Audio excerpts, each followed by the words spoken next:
जय हिंद दोस्तों। तो कैसे आप सभी दोस्तों, जैसा कि हम सभी जानते हैं कि एसएससी जीडी का रिजल्ट अभी अभी जारी हुआ है।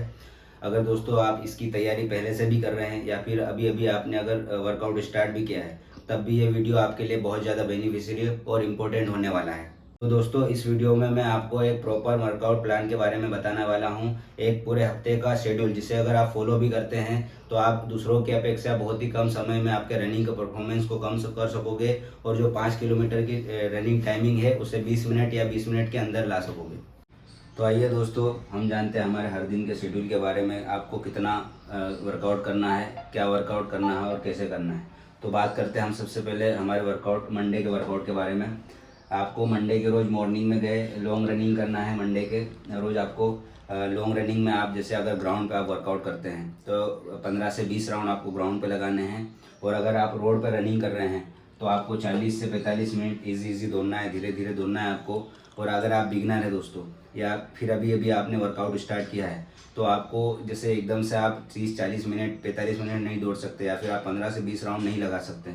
तो आप जैसे 4 से 5 राउंड लगाते हैं, उसके बाद अगर आप थक जाते हैं तो आपको 100 मीटर 200 मीटर पैदल चलना है। उसके बाद में वापस आपको कंटिन्यू दौड़ना है। फिर थक जा रहे हैं आप तो वापस आपको पैदल चलना है 100-200 मीटर, फिर दौड़ना है। इस तरीके से अगर आप रनिंग करेंगे तो आप बहुत जल्दी आपके परफॉर्मेंस को बढ़ा सकोगे। ऐसा नहीं कि दोस्तों अगर आपने थक गए और वहीं गिव अप कर दिया है। तो दोस्तों ये तो हो गया हमारा मॉर्निंग का वर्कआउट। अब इवनिंग में आपको शाम को 6 राउंड लगाना है धीरे धीरे आपको। और उसके बाद में आपको एबीसी ड्रिल करना है। दोस्तों एबीसी ड्रिल आपकी स्ट्राइड की फ्रीक्वेंसी को बढ़ाएगी, आपकी स्ट्राइड की लेंथ को बढ़ाएगी और आपके रनिंग में बहुत ज़्यादा मदद करता है। एबीसी ड्रिल के ऊपर भी मैंने एक प्रॉपर वीडियो बनाया है पूरा। और इससे एबीसी ड्रिल करने से आपको बहुत ज़्यादा फ़ायदा मिलता है आपकी रनिंग के परफॉर्मेंस को बढ़ाने में और आपकी रनिंग की स्पीड को बढ़ाने में। तो आपको एबीसी ड्रिल शाम को करना है 6 राउंड लगा के। दोस्तों हम बात करते हैं हमारे नेक्स्ट डे की, ट्यूसडे के रोज़। ट्यूसडे के रोज़ जैसे आप ग्राउंड गए मॉर्निंग में, हल्के से जॉगिंग राउंड लगा लिया, वार्म अप कर लिया। वार्म अप एक्सरसाइज के बाद में आपको 1000 मीटर के 4 रेपिटेशन लगाने हैं आपको प्रॉपर तरीके से। और इसमें आपकी टाइमिंग कोशिश करें आप 3:45 या 4:20 के अंदर अंदर लाने की। अगर जैसे आप बिगिनर हैं, अगर 4 रेपिटेशन आपके नहीं लग रहे तो आपको रेपिटेशन तो 4 पूरे लगाने हैं, पर आप जो स्पीड में जो टाइमिंग आ रही है आपकी 3:45 टाइमिंग है, से 4:20 की है, तो उसको आप टाइमिंग बढ़ा सकते हैं। 4:30 या 4:45 तक भी आप ला सकते हैं। क्योंकि आप एडवांस में जैसे होते जाएंगे तो आपकी टाइमिंग ऑटोमेटिक कम होती जाएगी। पर आपको रेपिटेशन पूरे लगाने हैं दोस्तों। ऐसा नहीं कि जैसे मैंने आपको 1000 के 4 रेपिटेशन का बोल दिया और आप 1 या 2 या 3 ही रेपिटेशन लगा रहे हैं। मैंने जैसे कि आपको बताया कि आपकी टाइमिंग भले ही बढ़ जाए, बाकी आपको रेपिटेशन पूरे 4 लगाने हैं, वर्कआउट को पूरा करना है। जिससे आप धीरे धीरे आपकी इंक्रीज बढ़ेगी, रनिंग का स्टेमिना बढ़ेगा, आपका इंडोरेंस बढ़ेगा और आपकी टाइमिंग ऑटोमेटिक कम होती जाएगी।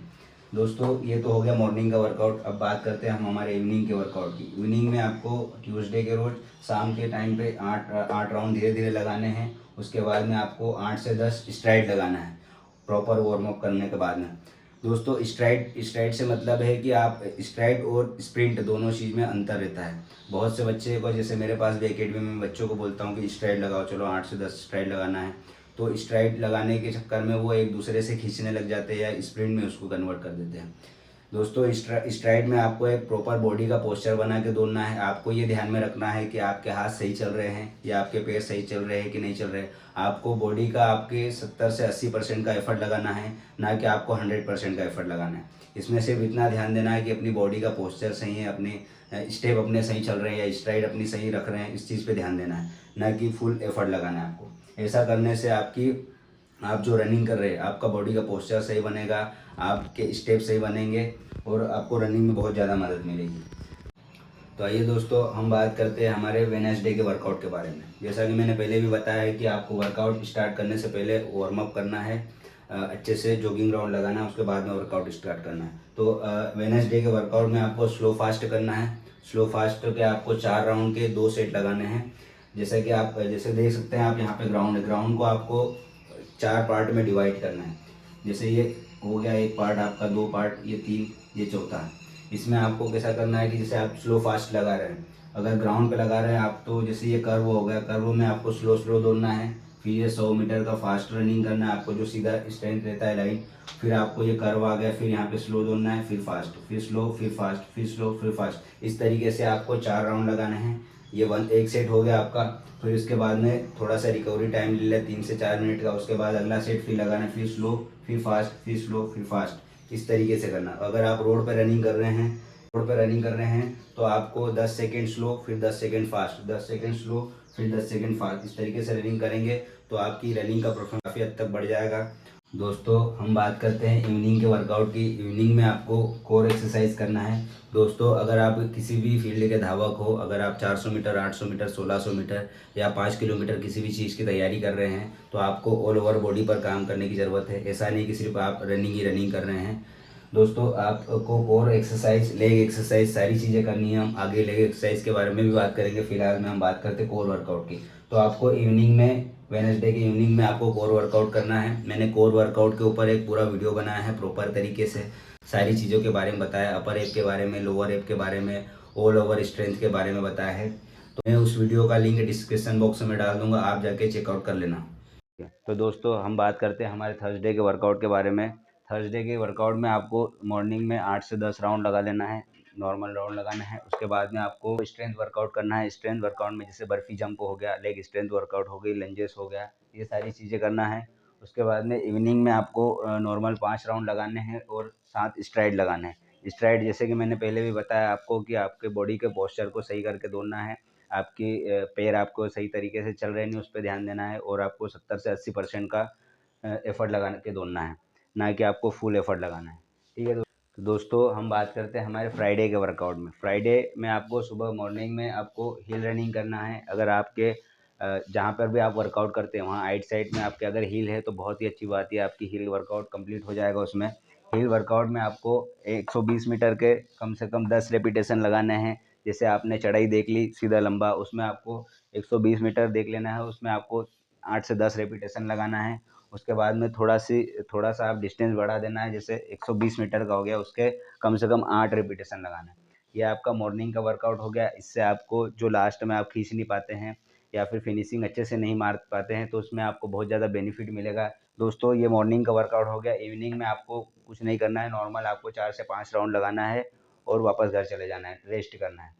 दोस्तों हम बात करते हैं हमारे सैटरडे के वर्कआउट के बारे में। तो सैटरडे को आपको मॉर्निंग में लेग वर्कआउट करना है। जैसा कि दोस्तों मैंने आपको पहले भी बताया है कि अगर आपकी रनिंग के परफॉर्मेंस को बढ़ाना है तो आपको ऑल ओवर बॉडी पर काम करना पड़ेगा। जैसे कि लेग वर्कआउट हो गया, जिससे मैंने कोर वर्कआउट का इससे पहले बता चुका हूँ। अब बात करते हैं हम लेग वर्कआउट की। दोस्तों लेग वर्कआउट के ऊपर भी एक मैंने पूरा वीडियो बनाया है, जिसका लिंक मैं डिस्क्रिप्शन बॉक्स में डाल दूंगा, आप जाके चेकआउट कर लेना। आपकी रनिंग के परफॉर्मेंस के लिए लेग वर्कआउट बहुत ज़रूरी है। जैसे कि आप लास्ट तक खींच नहीं पाते हैं या फिर आप बीच में ही छोड़ देते हैं, गिव अप कर देते हैं, या फिर आपके पैरों में पावर के लिए लेग वर्कआउट बहुत ज़रूरी है। तो आपको हफ्ते में कम से कम 1 दिन तो लेग वर्कआउट करना ही करना चाहिए। दोस्तों ये तो मॉर्निंग का वर्कआउट हो गया। अब हम बात करते हैं इवनिंग के वर्कआउट में।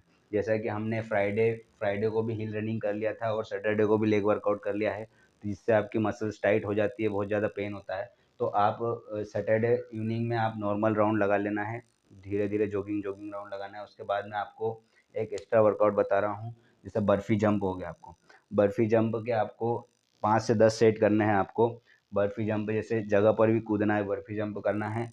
फिर आपको 60 से 70 मीटर रन करना है, फिर बर्फी जंप करना है, फिर 50 से 60 70 मीटर रन करना है। ऐसे आपको 5 से 7 सेट आपको करने हैं। दोस्तों ये आपका एक पूरा वीक का पूरा शेड्यूल बन गया है। और आपको संडे आपका रेस्ट रहेगा। जैसा संडे आपको रेस्ट कर लेना। वीक में आप जैसे आप अगर संडे नहीं कर पा रहे, हफ्ते में किसी एक रोज़, किसी भी रोज़ आप रेस्ट करना है आपको। तो दोस्तों ये आपका पूरा एक हफ्ते का शेड्यूल बन गया है। आप अगर इसको अच्छी तरह से फॉलो करते हैं तो आप बहुत ही कम समय में आपके रनिंग के टाइमिंग को कम कर सकते हो। तो दोस्तों जैसा कि मैंने आपको पूरे हफ्ते का शेड्यूल बता दिया है, उसको आपको प्रॉपर तरीके से फॉलो करना है। पर आपको कुछ चीज़ों का ध्यान भी रखना है, जैसे कुछ पॉइंट मैंने लिखे हैं बोर्ड पर। अगर आप इनको फॉलो नहीं करते हैं तो जैसा कि मैंने आपको वर्कआउट बताया है, उसको फॉलो करने में आपको प्रॉब्लम होगी, या फिर आप बिगिनर है या उसे फॉलो करते हैं डायरेक्ट, तो आपको इंजरी का शिकार भी हो सकते हैं। तो आपको इंजरी ना हो या फिर नी पेन, सिन पेन, एंकल पेन जैसी समस्या ना हो, तो आपको इन चीज़ों का बहुत ज़्यादा ध्यान देने की ज़रूरत है। तो सबसे पहला है आपका कि वार्म अप, कूल डाउन और स्ट्रेचिंग। जी हाँ दोस्तों, आप जैसे वर्कआउट जो भी मैंने शेड्यूल में बताया आपको, उसको स्टार्ट करने से पहले आपको वार्म अप करना है, हल्के से जॉगिंग राउंड लगाना है धीरे धीरे, फिर वार्म अप अच्छे से कर लेना है, उसके बाद वाला वर्कआउट स्टार्ट करना है। वर्कआउट फिनिश किया उसके बाद में आपको प्रॉपर कूल डाउन करना है, कूल डाउन एक्सरसाइज, उसका भी एक प्रॉपर वीडियो बना हुआ है जिसका भी मैं लिंक डिस्क्रिप्शन बॉक्स में डाल दूंगा, आपने चेकआउट कर लेना। कूल डाउन करना है और एक आपको प्रॉपर स्ट्रेचिंग भी करना है। जैसे कि आपने वर्कआउट किया था तो आपकी बॉडी एकदम टाइट हो जाती है, मसल्स टाइट हो जाती है, उसको रिलैक्स करने के लिए, उसको फ्लेक्सिबल करने के लिए स्ट्रेचिंग करना बहुत ज़रूरी है ताकि आप अगले दिन के लिए रेडी हो सको दोस्तों। उसके बाद में आपको एक प्रॉपर डाइट भी लेना है। जैसे आप वर्कआउट कर रहे हैं, रनिंग वर्कआउट कर रहे हैं तो आपकी बॉडी को, तो आप जैसे वर्कआउट कर रहे हैं तो आप बहुत सी ज़्यादा कैलोरी खर्च करते हैं, जिसकी रिकवरी के लिए आपको मिनरल्स और मल्टीविटामिन की ज़रूरत होती है, जिसकी पूर्ति के लिए आपको एक प्रॉपर डाइट, एक संतुलित आहार की ज़रूरत होती है। तो आपको एक प्रॉपर डाइट भी लेना है और उसके बाद में लास्ट होता है कि आप एक प्रॉपर तरीके से रेस्ट लो। जी हाँ दोस्तों, आपको कम से कम 7 से 8 घंटे की नींद लेना बहुत ज़्यादा ज़रूरी है, क्योंकि आप जो वर्कआउट करते हैं आपकी बॉडी पूरी थक जाती है। तो आप अगर रेस्ट नहीं लोगे तो आप अगले दिन अच्छे से परफॉर्म नहीं कर पाओगे या फिर आपके वर्कआउट जो भी आप फॉलो कर रहे हैं उसको अच्छे से परफॉर्म नहीं कर पाओगे।